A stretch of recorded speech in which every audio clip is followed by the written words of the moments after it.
Welcome back everyone to another tutorial. Today we're going to see how to delete PayPal transaction history.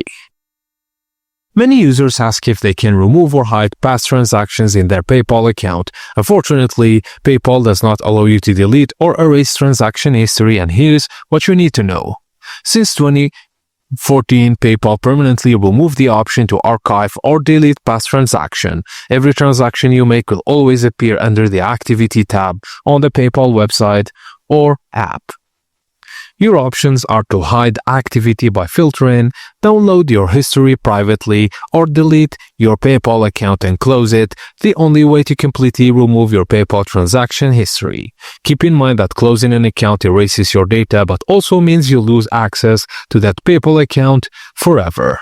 And that's it guys, thank you for watching, and please don't forget to like and subscribe for more.